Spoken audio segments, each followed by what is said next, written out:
Nuevo gobierno está abierto a entablar diálogos con grupos armados ilegales. El canciller designado, Álvaro Leiva, asegura que no habrá distingo entre las organizaciones criminales. Agenda diplomática del nuevo gobierno. 20 embajadores de América Latina adelantaron encuentro con el canciller designado. También se confirmó el equipo enviado por el presidente de los Estados Unidos que se reunirá mañana con Gustavo Petro. Volvieron las protestas al Portal de las Américas. Durante la celebración del 20 de julio, manifestantes bloquearon las vías y se enfrentaron con la policía. Confirmados 3 nuevos casos de viruela del mono en Colombia. Los pacientes están aislados en Bogotá. Las personas habrían llegado al país desde Europa y Estados Unidos. Hoy se inaugura en Bogotá el Centro de Investigación y Tratamiento de Cáncer más moderno de América Latina. En la obra donada se invirtieron 1,4 billones de pesos. En deportes, Colombia goleó y clasificó primero de su grupo en la Copa América de Fútbol Femenino. El siguiente paso será buscar la clasificación al Mundial de Fútbol. Y en cultura, hoy se estrena en cines la película Leyenda Viva, un homenaje al vallenato y a la cultura en torno a ese ritmo musical. Era incluso más bonita la historia que la canción misma. Nosotros las muertos. ¿Qué tal? Muy buenas tardes, bienvenidos. RTVC Noticias del Mediodía, somos el noticiero de todos. Mucha atención que se conoció una sorpresiva carta firmada por grupos armados ilegales y narcotraficantes en donde le manifiestan al presidente electo Gustavo Petro su intención de generar ambiente de diálogo con el nuevo gobierno. Carolina. José Fernando, en el documento de 4 hojas proponen, entre otros aspectos, un cese al fuego, entablar negociaciones de paz y aportar a la reparación de las víctimas. ¿Qué condiciones le expresan las organizaciones ilegales al presidente electo? Lizeth Martínez, buenas tardes. Carolina, José Fernando, televidentes, muy buenas tardes. Pues una de las condiciones que establecen estos grupos pues sería que no se abra un paso a la extradición, o más bien que se evalúe algunos de los casos en los que se puede dar la extradición. Llama la atención uno de los puntos que tiene que ver con enviar a la cárcel a estas personas que entren a ese proceso de negociación. En el siguiente informe les contamos detalles de lo que dice esta carta. La carta está firmada por los antiguos bloques de las autodefensas y varios grupos dedicados al narcotráfico. En el texto proponen cese al fuego a partir del 7 de agosto, día de la posesión del nuevo presidente Gustavo Petro, a cambio de varias condiciones. Una de las más llamativas es que en lo posible nadie vaya a la cárcel. Dicen que los centros carcelarios son universidades del crimen en las que no podrían resocializarse. Pedimos garantías iguales a las que han obtenido los miembros de otros grupos armados al margen de la ley. Fuerza Pública, agentes del Estado y terceros civiles que también han participado activamente en el conflicto nacional para reemprender un nuevo camino de la mano de la sociedad y del pueblo colombiano. También ponen sobre la mesa considerar la extradición. Aseguran que debe ser aplicada para quienes falten a la verdad, la justicia y la reparación o deserten del proceso. Extraditar personas que cumplan con los postulados de la verdad significa una afrenta a la dignidad humana, a la justicia nacional y a las víctimas, como también es un falso reconocimiento de que el Estado colombiano es incapaz de resolver sus propios problemas. El mensaje también dice que en caso de ser establecida una negociación de paz, dejarían las armas, pedirían perdón a las víctimas y se enfrentarían al proceso de reparación. Entre los firmantes aparece el Clan del Golfo, el Bloque Virgilio Peralta o los Caparros, los Rastrojos, los Chotas de Buenaventura, la Banda Inmaculada de Tuluá y los mexicanos de Quibdó. Esta carta se conoce precisamente cuando el ministro de Relaciones Exteriores designado por el gobierno de Gustavo Petro pues aseguró que estarían dispuestos a entrar a unas negociaciones para lograr la paz, sin embargo con algunas condiciones. Esto dijo el ministro designado. Claro que habrá diálogo, claro que sí, eso lo saben. Y sí, lo reitero a través de todos los micrófonos que hay acá, habrá diálogo y vamos a buscar la paz total. En la carta firmada por estos grupos también pues terroristas aseguran que estas negociaciones, o más bien se lograría un cese al fuego después del 7 de agosto, momento en el que se posesione el nuevo presidente de la República, Gustavo Petro. Nosotros seguiremos muy atentos al desarrollo de esta noticia. Sigo con ustedes para más noticias. Claro que sí, muchas gracias, Lizeth. Detalles en nuestra emisión de las 7 de la noche. Y precisamente continúan los ataques contra la fuerza pública. Varios hechos ocurrieron en Antioquia, Chocó y Cauca, al igual que en Cartagena. Las autoridades investigan si los actos estarían relacionados con el plan Pistola que adelanta el Clan del Golfo. En Cartagena se registró un primer ataque contra un policía mientras se encontraba en su vivienda en el barrio San José de los Campanos. 2 personas se acercaron a él y uno de ellos disparó en al menos 3 oportunidades. El uniformado permanece estable en un centro asistencial. Un segundo hecho se registró contra la estación de policía Caracoles, cuando desde una motocicleta lanzaron una granada que no detonó. Logramos habitar la zona. Con nuestro unidad antiexplosivo se logra detonar de manera controlada y posteriormente, después de este hecho, se normaliza la situación. Autoridades analizan cámaras de seguridad para encontrar a los responsables. En Quibdó, Chocó, se registró un nuevo ataque contra una estación de policía durante la noche del miércoles. Hombres en moto habrían lanzado una granada de fragmentación. Hay el lanzamiento de un artefacto explosivo, el cual detona en la mitad de la vía, al frente de la subestación de policía La Victoria. En estos hechos hay una reacción por parte de la policía y se restablece el orden público de forma inmediata. Este hecho no dejó personas lesionadas ni daños materiales. En Dabeiba, Antioquia, hombres que se movilizaban en moto lanzaron un artefacto explosivo contra la base militar conocida como Puerta de Urabá. El hecho no dejó personas heridas. En Caldono, Cauca, durante la noche se registraron hostigamientos con ráfagas de fusil por al menos 30 minutos. Las autoridades descartaron lesionados y atribuyen el ataque a las disidencias de las FARC. Nos conectamos con John López en el norte de Bogotá porque hoy, después de la accidentada instalación de las sesiones ordinarias del Congreso, avanza la elección del nuevo presidente de la Cámara de Representantes, David Racero, del Pacto Histórico. John, buenas tardes. Hola Carolina, muy buenas tardes. Mire, en este momento se realiza la respectiva postulación de las listas y la posterior votación. Conocemos que una de las listas que podría ser votada por las mayorías de la Cámara de Representantes sería la consensuada entre el Pacto Histórico y los demás partidos declarados de gobierno y que estaría integrada de la siguiente manera. Como usted lo dijo, David Racero, el representante del Pacto Histórico, estaría en la presidencia. La primera vicepresidencia sería para los verdes, en este caso con la representante Olga Lucía Nieto. En esta lista pues también aparece la segunda vicepresidencia, que todos sabemos le corresponde a la oposición y estaría en este caso en manos de Erika Tatiana Sánchez. Ella pertenece a la Liga Anticorrupción, que es el mismo movimiento por el cual se inscribió el excandidato presidencial Rodolfo Hernández. El tema de la secretaría, el secretario de la Cámara de Representantes sería Jaime Lacutir, subsecretario Raúl Ávila y en la dirección administrativa estaría John Abiud Ramírez y esperamos que en las próximas horas sea votada esta lista que, repito, es la que se consensuó entre el Pacto Histórico y los demás partidos declarados de gobierno, José Fernando. Claro, John, pero también hay una noticia en la agenda del nuevo gobierno y es que hoy el canciller designado se reunió con parte del cuerpo diplomático que tiene representación en Colombia. ¿Cuál era el objetivo del encuentro? Mire, José Fernando, esta reunión se desarrolló en la sede de la Embajada de Chile, aquí en la ciudad de Bogotá. Fueron 18 los embajadores latinoamericanos que estuvieron reunidos con el canciller designado Álvaro Leiva. Sobre los temas que trataron, pues uno de ellos, el tema del cambio climático, que es uno de los que más le preocupa al presidente electo Gustavo Petro, pero también se habló acerca de la conformación de ese gran bloque latinoamericano, también propuesto por el presidente electo durante su campaña. Al respecto, hablaron el canciller designado Álvaro Leiva y el embajador de Chile en Colombia.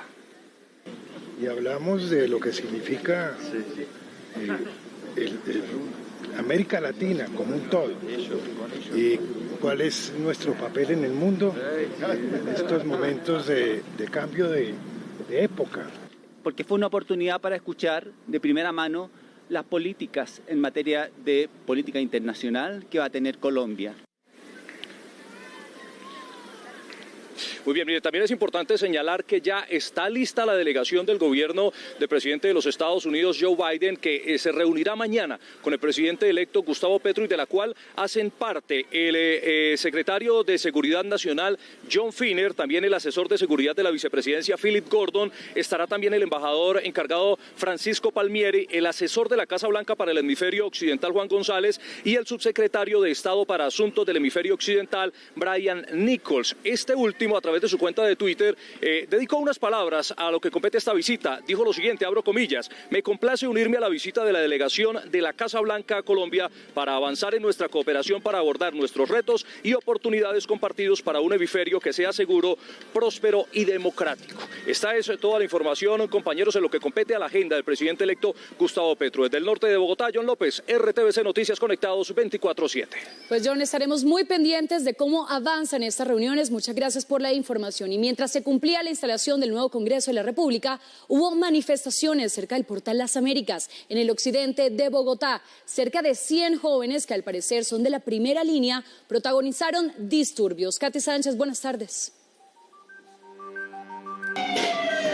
Las protestas se originaron, al parecer, para exigir la libertad de los condenados por vandalismo. Alrededor de 100 personas, en su gran mayoría menores de edad, originaron desde las 8 de la noche los disturbios. En estos momentos se encuentra un sujeto sin camiseta, con pantalón color beige, haciendo utilización de un arma cortopunzante tipo machete. Los manifestantes realizaron quemas en la mitad de las calles, lanzaron adoquines a la fuerza pública y, como en las protestas anteriores, volvieron a enfrentarse con machetes, armas cortopunzantes y bombas artesanales a la policía. Como resultado se tiene que, dentro de esta intervención, se presentaron 4 policías lesionados, los cuales han sido valorados y en este momento están siendo asistidos. Según el reporte de las autoridades, las protestas terminaron sobre las 11 de la noche y no se presentaron civiles heridos. Se presentan afectaciones a las vías públicas, a la infraestructura pública y también se pretendió vandalizar buses del transporte público. 3 personas fueron trasladadas a centros de protección. Además, se impusieron 5 órdenes de comparendos. La policía pidió a los padres de familia controlar las actividades de sus hijos. Había jóvenes desde los 13 años participando en los disturbios. La nueva lista para el cargo de Contralor General podría cambiar luego de la iniciación de un incidente de desacato. El Tribunal Administrativo de Cundinamarca abrió un incidente contra la Comisión Accidental del Congreso de la República. La demandante asegura que no fue respetado el principio de mérito y equidad de género en el proceso de elección y aseguró no estar de acuerdo con los puntajes y la calificación de quienes hicieron la lista de elegibles. La Fiscalía afectó con fines de extinción de dominio los bienes de 2 exgobernadores y un exalcalde investigados por hechos de corrupción. Se trata del embargo, secuestro y toma de posesión de 87 bienes de los exgobernadores de Guainía, Armando Rodríguez y Javier Zapata, y del exalcalde de Inírida, Camilo Puentes. Según las investigaciones, los exfuncionarios están vinculados a procesos penales por haber suscrito varios contratos de obras públicas que no fueron ejecutados.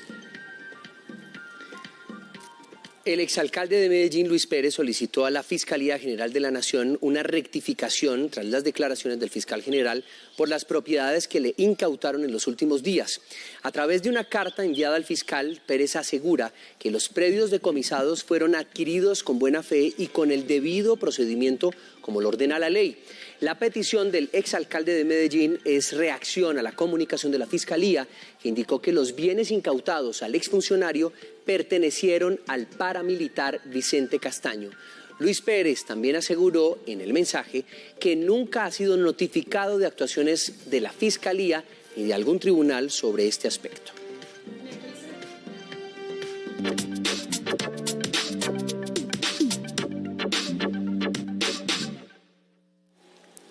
Hoy será inaugurado el Centro de Tratamiento e Investigación sobre Cáncer más grande de Colombia. Juan Sebastián Amaya está en el lugar. Juan, buenas tardes. Situación a esta hora, adelante. Carolina, televidentes, muy buenas tardes. Los saludo desde el Centro de Tratamiento e Investigación sobre el Cáncer más grande no solamente de Colombia, sino de toda Latinoamérica. Está ubicado en el norte de Bogotá, exactamente en la calle 170 con carrera 14, muy cerca también al Hospital Simón Bolívar. Hoy será la inauguración de esta importante obra.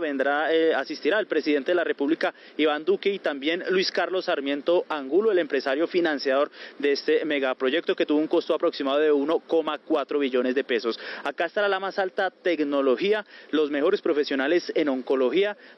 El proyecto contará con cerca de 176 camas entre unidades de cuidado intensivo, hospitalización general y también salas de cirugía. Se espera que por cada año sean atendidas cerca de 7.000 personas en este proyecto.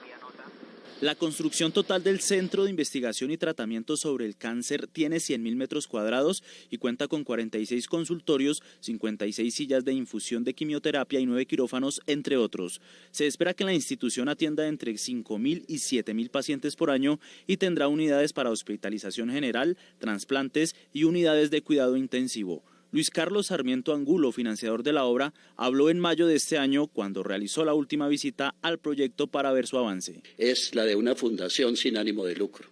Aquí no puede haber nunca rendimiento para los accionistas o fundadores o como se quieran llamar. Nunca podrán derivar ningún beneficio económico de esta obra. Al menos 1.200 especialistas y personal de salud trabajarán en la institución, que contará con la más alta tecnología de Latinoamérica en búsqueda de tratamientos contra el cáncer. En Colombia, cada año cerca de 120.000 personas son diagnosticadas con cáncer, por lo que esta obra beneficiará a miles de personas. Juan Sebastián Amaya, RTVC Noticias, conectados 24/7. Juan, muchísimas gracias. Y en Bogotá fueron confirmados 3 nuevos casos de viruela del mono, luego de ser dados a conocer los resultados de varios exámenes de laboratorio. Según el Instituto Nacional de Salud, los pacientes provienen de países europeos y Norteamérica. En total, 10 ciudadanos colombianos han contraído la enfermedad, 9 aquí en la capital del país, en Bogotá, y 1 en Medellín. 8 tienen antecedentes de viajes a Europa o Estados Unidos y 2 habrían tenido contacto con viajeros provenientes de esos lugares.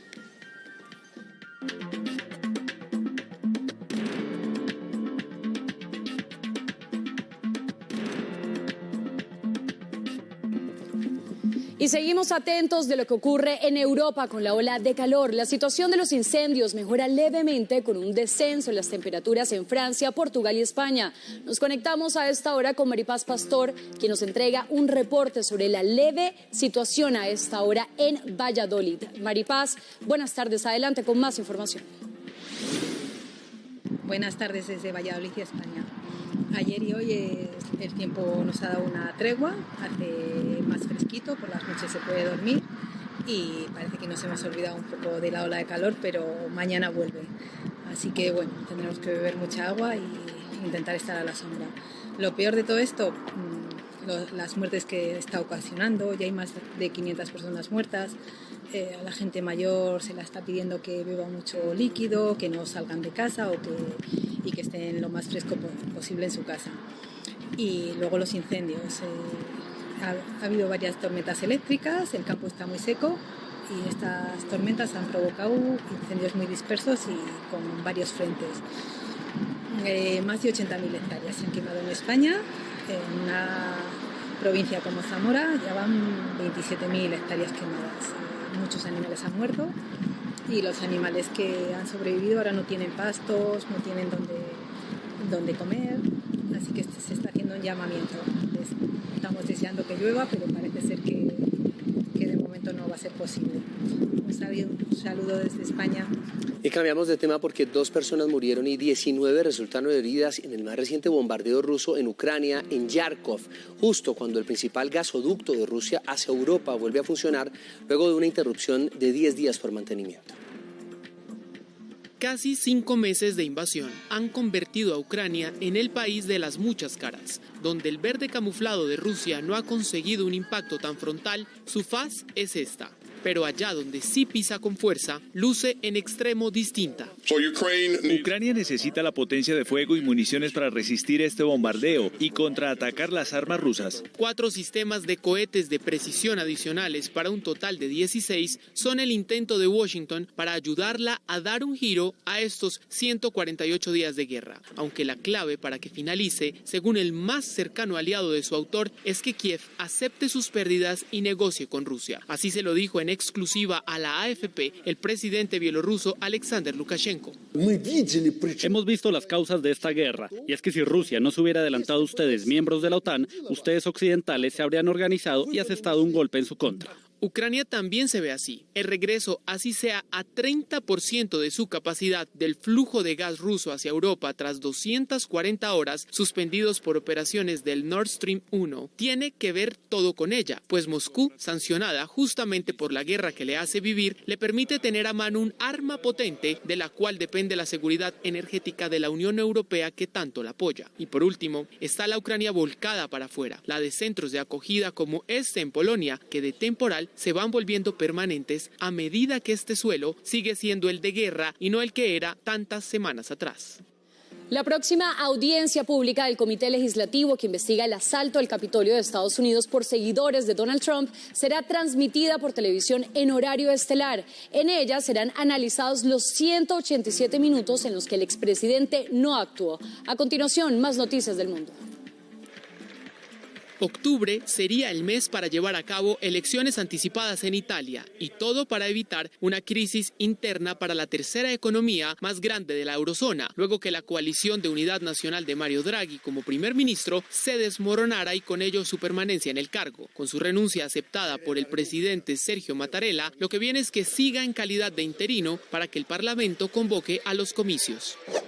Mariano González, el saliente ministro del Interior del Perú, y que apenas llevaba 15 días en el cargo, asevera que su despido obedece a una decisión del presidente Pedro Castillo para ocultar la corrupción en su gobierno e insta al Congreso que remueva de sus funciones al mandatario, asegurando que Castillo protege a miembros de su entorno, obstruyendo la justicia para que estos acusados de presunta corrupción sigan prófugos.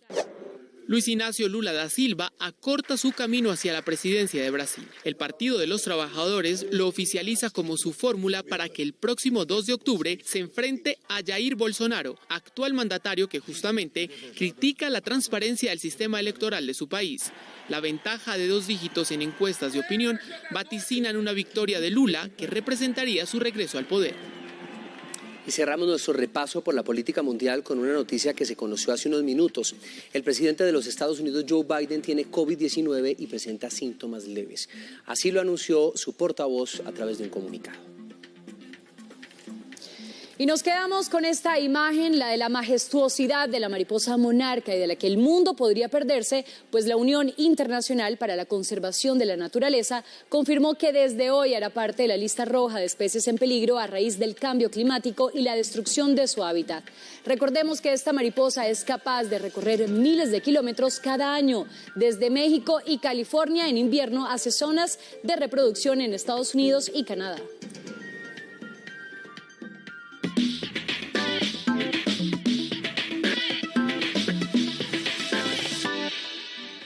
Bueno, Colombia ganó en la Copa América Femenina y peleará el cupo al Mundial de Australia y Nueva Zelanda como primera de su grupo. Hablamos de la Copa América Femenina. A Colombia le bastó con el primer tiempo. Fue contundente para demostrar el deseo de clasificar primera de su grupo y enfrentar a Argentina o a Venezuela en la semifinal. La idea es enfrentar con la capacidad nuestra, la superioridad que se dé en el terreno de juego. Y lo más importante es que tenemos el fútbol para eso. Catalina Usme abrió el marcador muy rápido. A los 4 minutos Colombia se adelantó para demostrar que la evolución del fútbol femenino nacional es notable. Yo creo que la liga femenina en nuestro país, las que están en el exterior, ya nos ha dado un plus diferente. Creo que ya la preparación ha sido diferente, las jugadoras físicamente se ven muy diferentes a años atrás. Y es que el equipo juega bien.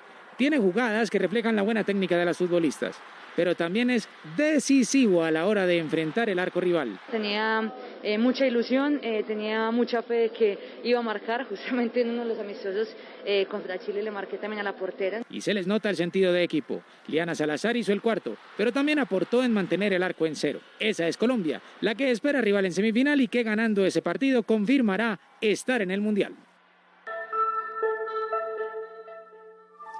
Y llegamos a oportunidades. Atentos porque están abiertas las becas Fulbright para estudiantes y profesionales con énfasis en licenciatura que quieran continuar sus estudios en Estados Unidos. Les contamos cómo pueden aplicar. En oportunidades para becas en Estados Unidos, vaya a la página fulbright.edu.co, dé clic en la pestaña Becas para colombianos y seleccione Fulbright Profesor Colombiano de Inglés. Deslice hasta abajo donde encontrará la descripción y requisitos de la convocatoria, como enviar su currículum, realizar un ensayo con los objetivos y motivaciones, adjuntar una carta de recomendación, entre otros. Atentos, algunos de los beneficios del programa son exención de matrícula, seguro de accidentes, estipendio mensual de sostenimiento, tiquetes aéreos y los costos y trámites de visado. Vaya a la pestaña Cómo aplicar y siga el paso a paso. Ojo, tiene plazo para postular hasta el 5 de agosto de 2022. Y muy importante, si quiere seguir informado 24/7, nos encuentra en todas nuestras redes sociales como RTVC Noticias. Y hoy inicia un nuevo ciclo de pagos del ingreso solidario. El gobierno advirtió que hay represados más de 40.000 giros desde el año pasado. Conozca cómo saber si es beneficiario del programa.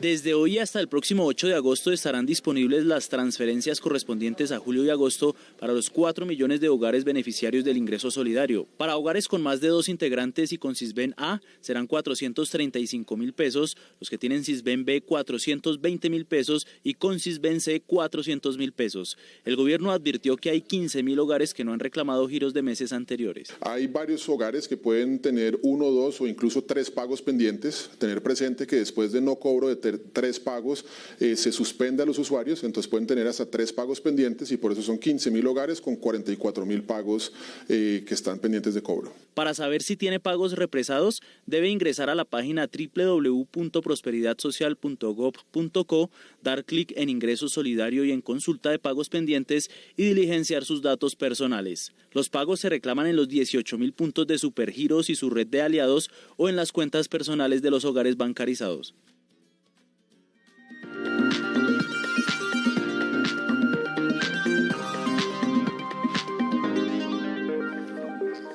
Y hoy se estrena en salas de cine del país Leyenda Viva, El alma de un pueblo, una película que homenajea a importantes compositores del género vallenato. Historiadores y músicos cuentan los orígenes, la naturaleza y el rol de la mujer y el papel de los juglares en el vallenato. El documental no está dirigido exclusivamente a los amantes del género, sino que busca enaltecer la identidad y memoria cultural del país.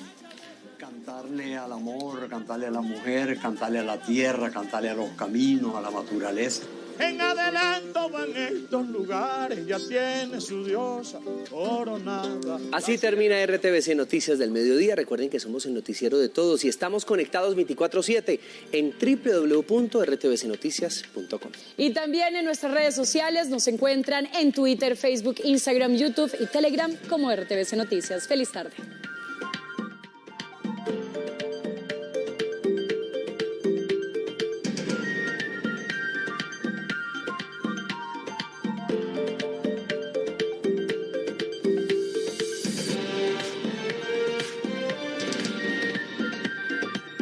RTVC Noticias del Mediodía.